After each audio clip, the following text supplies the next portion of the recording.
আসসালামু আলাইকুম প্রিয় বন্ধুরা, আমি আজকে আমাদের উল্লাপাড়া কালীবাড়ি এই পূজা মণ্ডপের পাশেই এখানে পূজার জন্য মেলা বসিয়েছেন আমাদের এলাকার রবিউল ভাই। আসলে উনি আমাদের অত্র এলাকায় যতই মেলা লাগায় সেখানে দারুণ সুন্দর করে উনি নিজে হাতে দোকানটাকে সাজিয়ে নেয় পরিপূর্ণভাবে। দেখুন,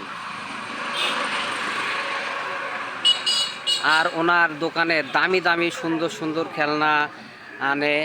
আসলে আমি এরকম খেলনা আমি কোথাও দেখিনি। দারুণ দারুণ খেলনা উনি আনে, দামি দামি। প্রতিবার আসলে সর্বোচ্চ বেশি বেচাকেনা করে থাকে রবিউল ভাই। আসলে গেছেবার আপনি কত বেচাকেনা করছিলেন? গ্যাসেবার 20-25 হাজার টাকা কেনা বেচা হয়েছিল। যাক, ধন্যবাদ রবিউল ভাইকে। আসলে গেছেবার উনি 20-25 হাজার টাকা কেনা বেচা করেছিলেন এই পুজোতে।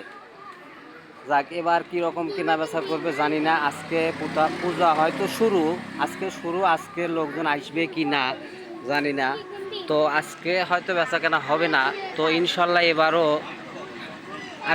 এবার সম্ভবত বেশি বেচা কেনা হবে, তাই না? আসলে মালও বেশি তোলা হয়েছে। যাক, ধন্যবাদ রবিউল ভাইকে ওনার কথা বলার জন্য। দোকান সম্পর্কে আমরা জানলাম, বেচা কেনা শুনলাম।